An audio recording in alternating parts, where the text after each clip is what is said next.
એક વખતની વાત છે. રણમાં એક મોટો ઊંટ રહેતો હતો. તે બહુ જ ભલો અને મદદગાર હતો. એ જ રણમાં એક ચાલાક શિયાળ પણ રહેતો હતો. એક દિવસ શિયાળે ઊંટને કહ્યું, "દોસ્ત ઊંટ, સામે નદીની પેલી બાજુ બહુ મીઠા ફળો છે. મને ત્યાં લઈ જશો?"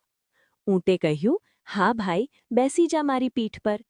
ઊંટ શિયાળને લઈને નદી પાર કરાવી ગયો. બંનેએ મજા કરીને ફળો ખાધા.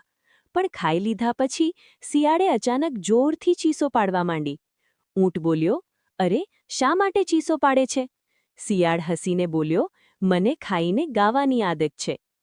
ચીસો સાંભળીને ખેતરના માલિક આવી ગયા અને ઊંટને મારવા લાગ્યા. ઊંટને બહુ દુઃખ થયું. કોઈ રીતે તે શિયાળને લઈને ફરી નદી પાસે આવ્યો. હવે ઊંટ બોલ્યો, "હવે મારી વારો છે." ઊંટ નદીમાં જોરથી કૂદવા લાગ્યો. શિયાળ ડરી ગયો અને બોલ્યો, "દોસ્ત, આવું ન કર." ઊંટ શાંતિથી બોલ્યો, "મને પણ નાચવાની આદત છે." કેમ કરીને શિયાળ બચી ગયો.